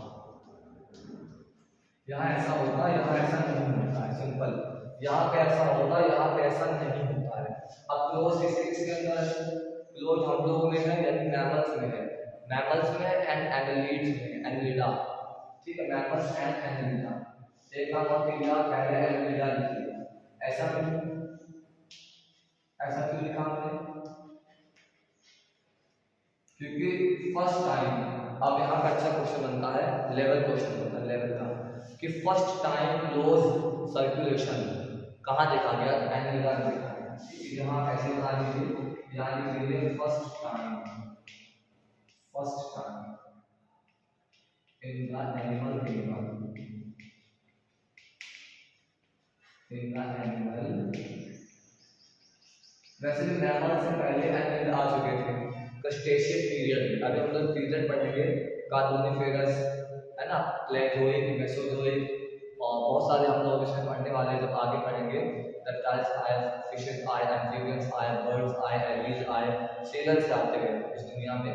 तो mammal से पहले animals आ चुके थे। सो animals में first time in the animal kingdom में जो close वाला हम लोग को देखने को मिला है, मतलब हम लोग जब उनका इवोल्यूशन पढ़ेंगे, इवोल्यूशन में पहले हमारे एनिमल्स आ चुके थे और मैमल्स बाद में आए थे। अब यहाँ पे क्या है? यहाँ पे invertebrates, invertebrates, molluscs and arthropoda, arthropoda. ठीक है, मैक्सिमम इनमें होता है हमारा ब्लड सर्कुलेशन सिस्टम। ये हमारा मतलब इसमें कैसा है ये हमने आपको बता दिया, डेफिनेशन क्या है ये बता दिया। अब जब हम लोग ब्लड सर्कुलेशन पे आ रहे हैं तो ऐसा क्या है, तो हार्ट ना पढ़े, ह्यूमन हार्ट ना पढ़े, ये तो पॉसिबल नहीं है। तो अभी हम उसको 2 मिनट 1 मिनट रुकेंगे, आप उसको देख लो आराम से, नोट करो। तो ह्यूमन हार्ट में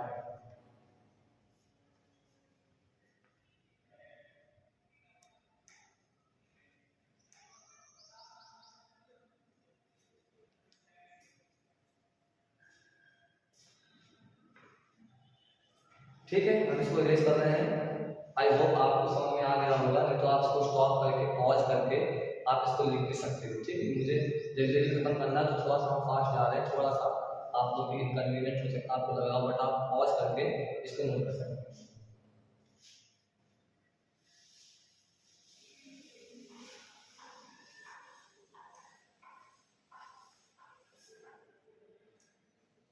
देखिए हम लोग का हार्ट है, हार्ट क्या होता है हम लोग का, किसी भी एनिमल्स का हो, हार्ट क्या है? मस्कुलर ऑर्गन है। ठीक है, सबसे पहले हम लोग लिख रहे हैं हार्ट।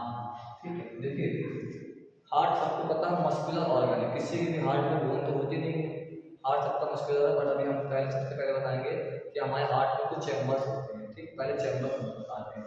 सबसे पहले हमारे हार्ट 2 टाइप्स के होते हैं, पहले वो देख लेते हैं। ठीक है, देखिए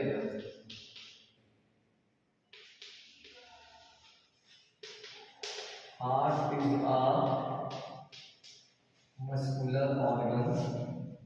सबसे पहले मस्कुलर ऑर्गन है, इट मींस नो बोन्स, कोई भी हड्डी नहीं है, no bones. Second thing, heart का वर्क क्या है? हार्ट पंप्स, यानी पंप करता है, या अगर पंप्स ना लिखकर हम लिखते ट्रांसपोर्ट तो भी ठीक है। देखो अलग अलग बुक में अलग अलग डेफिनेशन होती है, बट उसका मीनिंग सेम होता है। ठीक है, एग्जाम में ये भी लिखा है, वो भी करेक्ट है, ये भी लिखा है, वो भी करेक्ट है। Transport, transport the blood to the whole body,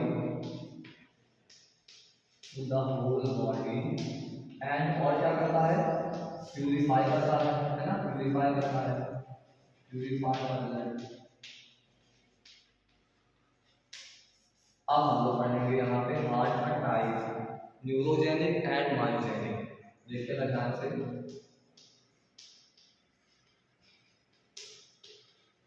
myogenic heart, and neurogenic heart. ये क्या होता है? न्यूरोजेनिक, देखो न्यूरो आ रहा आगे जैसे हमने बताया, न्यूरो नर्वस सिस्टम मतलब दिमाग की बात होगी। न्यूरोजेनिक का मतलब कि हार्ट की कोई ना कोई एक नस, यानी कोई ना कोई नर्व या कोई ना कोई एक ऐसी चीज जो सीधे डायरेक्ट ब्रेन से कनेक्टेड है। हम लोग का डायरेक्ट कनेक्शन नहीं है। क्यों नहीं है? अगर डायरेक्ट कनेक्शन होता तो हम लोग को उसको बीट करने में हम लोग सोचना पड़ता कि हार्ट को बीट करना है, सोचना पड़ता, ठीक है ना। बट ऐसा नहीं है, हम लोग सो जाते हैं, बेहोश हो जाते हैं, ध्यान नहीं देते हैं, हम लोग हार्ट प्रॉपर वर्क करता है। तो हम लोग के हार्ट का कुछ डायरेक्ट कनेक्शन ब्रेन से नहीं है, बट यहाँ पे न्यूरोजेनिक में डायरेक्ट कनेक्शन होता है। तो हम लोग कहते हैं हम लोग का मायोजेनिक। तो यहाँ लिख सकते हैं मायोजेनिक किसका, हम लोग का है मैमल्स, मैमल्स का है, एंड ह्यूमंस का है। ऐसे भी लिख लो, कोई दिक्कत नहीं है, मैमल्स भी लिख लो, ह्यूमन भी लिख लो, मायोजेनिक, ठीक है। और वर्टिब्रेट्स का होता है, हम लोग वर्टिब्रेट्स हैं, वर्टिब्रेट्स का होता है, एंड मोलस्क का होता है, ठीक। मायोजेनिक हार्ट मोलस्क का होता है। मोलस्क में कौन आता है? मोलस्क में हम लोग क्या आते हैं? ऑक्टोपस। देखो ऑक्टोपस आपका वाटर में होता है, सी वाटर में, सी वाटर में है। तो बहुत से लोग उसको समझते क्या फिश है, बट नो, अगेन याद रखिएगा कि ऑक्टोपस हमारा फिश नहीं है, ठीक है। ऑक्टोपस हमारा मोलस्क है, फिश की कैटेगरी में वो नहीं आता है, करेक्ट। देखिएगा मोलस्क, 1 मिनट होल्ड कीजिएगा, फोन आ रहा है मेरा। हेलो, क्या क्लास में है? हाँ क्लास में।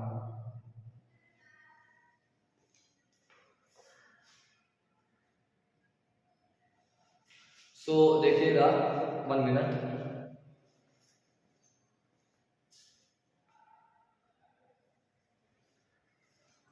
सो मोलस्क, जो मोलस्क है मायोजेनिक है, ठीक है।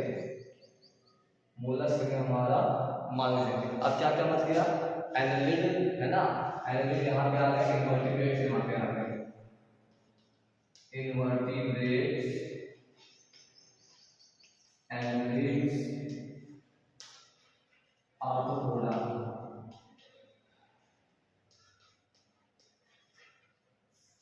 इनमें हमारा न्यूरोजेनिक है, हम लोग का मायोजेनिक है। सो हम लोग का क्या है? देखो मस्कुलर ऑर्गन है, हार्ट पंप करता है, ब्लड को प्यूरिफाई करता है, ट्रांसपोर्ट करता है पूरी बॉडी पे, और हम लोग के पास मायोजेनिक है, ठीक है। ये करेक्ट चीज है।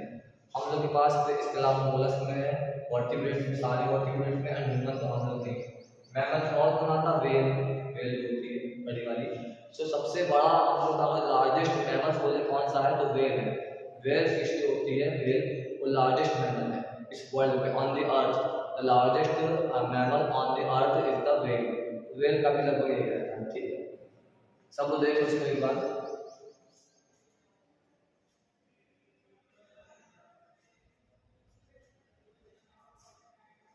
इरेज करते हैं, ठीक है। थोड़ा आगे चलने चलते हैं।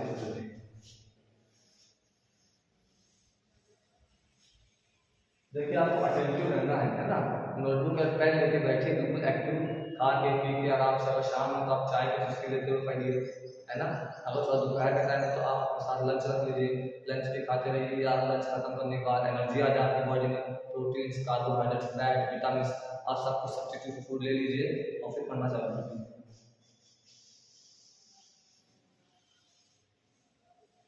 अब देखिए हमारे हार्ट में कुछ चैम्बर्स होते हैं, चैम्बर पता होगा आप लोगों को। हार्ट में चैम्बर्स होते हैं, वही हम लोग ब्लड सप्लाई करने में हेल्प करते हैं, ब्लड को ट्रांसपोर्ट करने में हेल्प करते हैं। अब चैम्बर दो तरह के होते हैं, देखिए ध्यान से।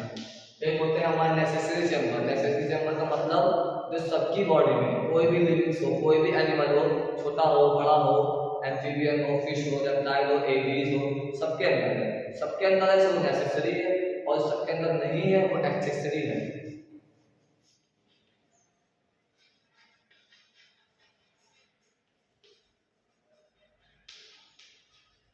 ये कौन से होते हैं? ये होते हैं ऑरिकल एंड वेंट्रिकल्स। ऑरिकल भी लिखा होता है कभी कभी, और हम लोग के लिए एट्रियम भी लिखा होता है, दोनों बात है। ए लिख दिया हमने, A for auricle and A for atrium. Auricle, atrium, and ये हो गया ए, और ये एक होता है ventricles.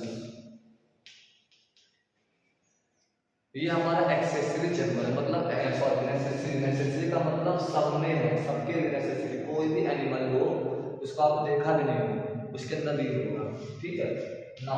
Accessory chamber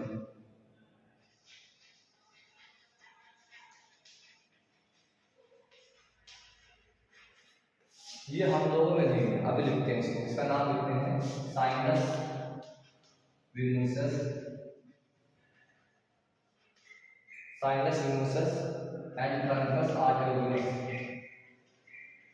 trunks arteriosus. अब देखिए नाम थोड़ा डिफिकल्ट है, थोड़ा डिफिकल्ट है, आपको पढ़ना पड़ेगा, थोड़ा सा पढ़ना पड़ेगा। आप 1 टाइम पढ़ेंगे, 2nd टाइम पढ़ेंगे, 3rd टाइम पढ़ेंगे, 4th टाइम आपका अपने आप याद रहेगा। आर्टेरियोसस। अच्छा, अगर आपको नाम नहीं भी याद आ रहा, आप 2-3 बार बोलेंगे या मेरी वीडियो आप बार बार देखेंगे आपको याद रहेगा, ठीक है।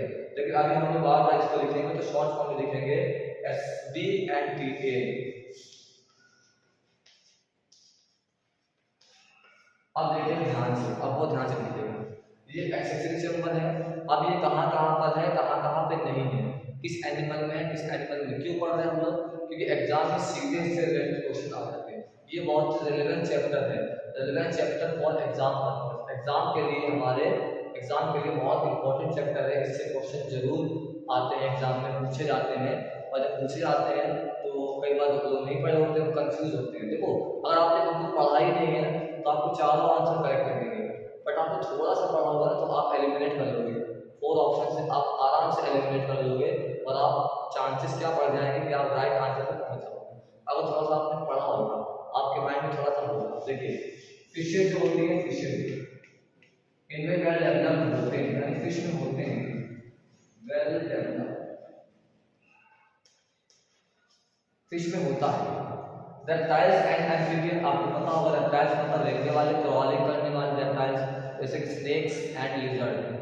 And amphibian the animal that can live both on land and in water, दोनों जगह रह सकते हैं।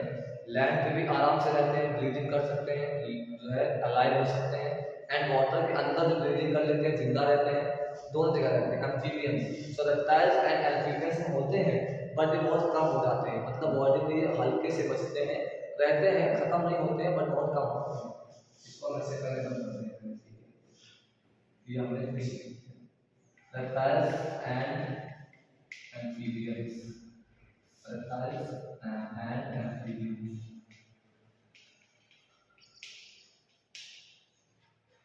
में रिड्यूस होते हैं, रिड्यूस का मतलब होते हैं बहुत कम होते हैं, रेमिनेंट बचता है, बहुत कम बचते हैं। एंड मैमल्स एंड बर्ड में होते ही नहीं हैं मैमल्स। अच्छा, बर्ड्स के लिए आपकी बुक में मतलब क्लास 9 की बायो से लेके और 12th की बायो तक हर एक बुक में कई जगह बर्ड नहीं लिखा होता है। क्या लिखा होता है? एबीज लिखा होता है। तो आप उसको माइंड में एबीज भी लिख लीजिएगा। एबीज का मतलब है बर्ड है, एबीज। तो इनमें नहीं होता, अपसेट होता है। इसका मतलब क्या है? ये मैमल्स मतलब हम लोगों में ये नहीं है, ठीक है, हम लोगों में है ही नहीं। हमने इतना लंबी चौड़ी बात क्यों बताई कि अब क्वेश्चन कैसा था वो देखिएगा ध्यान से। देखिए ये जो चैम्बर है ये हम लोग के ब्लड को प्योर करते हैं, समझिएगा बात। हमने कहा नेसेसरी चैम्बर है, ये सबके अंदर है और यही ब्लड को प्योर करते हैं, मेन काम इनका यही है। अब क्या फिश में ये चीज है कि नहीं, अभी देखते हैं हम लोग। फिश में ये होते हैं बट एक ऑरिकल एक वेंट्रिकल होता है, और फिश में ये दोनों भी होते हैं। तो फिश का हार्ट कैसा होता है वो देखते हैं जल्दी से।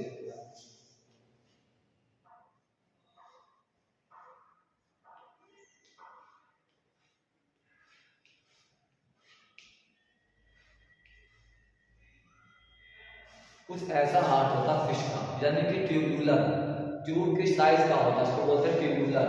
यहाँ पे हमारा होता है एसबी यानी ये वाला, यहाँ पे होता है पीए मतलब ये, इसके बाद यहाँ पे होता है ये नेसेसरी चैम्बर, 1 ऑरिकल 1 वेंट्रिकल, और यहाँ पे होती है वीन्स, समझिएगा ध्यान से।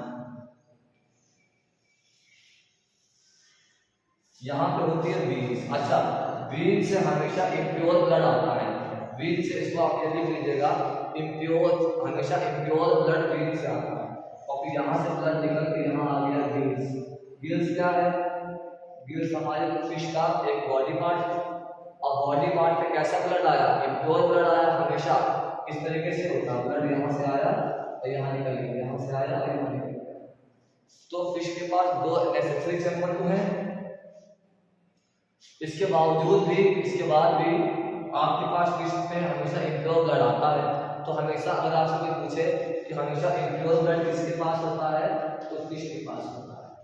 इम्प्योर ब्लड लिखा होता है कभी कभी, और इम्प्योर नहीं लिखा होता है तो DOB, मतलब क्या है? Deoxygenated blood, deoxygenated blood, deoxygenated blood. Impure blood या डीऑक्सीजनेटेड ब्लड हमेशा कहाँ होता है? फिश के पास होता है। अब क्योंकि ब्लड हमारा वेन से आ रहा है तो वीनस ब्लड है, वीनस ब्लड, हाँ सॉरी वीनस हार्ट, इसको हम यहाँ लिख रहे हैं venous heart, Venus heart fish का होता है हमेशा। और चूंकि ट्यूब की शेप का है सो ट्यूबुलर हार्ट, ट्यूब की शेप का है ना, सो ट्यूबुलर हार्ट, ट्यूबुलर हार्ट। अब देखिए यहाँ कितने क्वेश्चन बन गए। फिश के हार्ट को क्या कहते हैं? Venous heart. फिश के हार्ट को क्या कहते हैं? Tubular heart. फिश में नेसेसरी चैम्बर कितने हैं? दो ही है, one auricle and one ventricle. Fish से कई क्वेश्चन आते हैं। हमेशा फिश में इम्प्योर ब्लड है, हमेशा इम्प्योर का मतलब डीऑक्सीजनेटेड ब्लड, हमेशा डीऑक्सीजनेटेड ब्लड रहता है फिश के पास, ठीक है। तो इसको देख लीजिए आराम से, क्योंकि वीन से आ रहा है तो वीन से आने की वजह से वीनस हार्ट, ट्यूब की साइज का है, ट्यूब की शेप का है, तो ट्यूबुलर हार्ट। केवल दो नेसेसरी चैम्बर हैं, ये हमने फिश का बताया है। और फिश से बहुत अच्छे अच्छे क्वेश्चन आते हैं, बहुत बेस्ट क्वेश्चन आते हैं। और अगर आपने पढ़ा है ना, थोड़ा सा माइंड में है तो आपको ज़्यादा पढ़ने होते हैं, आपका आंसर तुरंत मार्क होगा। लेकिन आपने पढ़ा ही नहीं तो आपके चारों ऑप्शन सही रहेंगे, आप कंफ्यूज हो जाओगे कि सही ऑप्शन क्या है। जल्दी इसको देखो, स्क्रीनशॉट ले लो, इसको रेस करते हैं।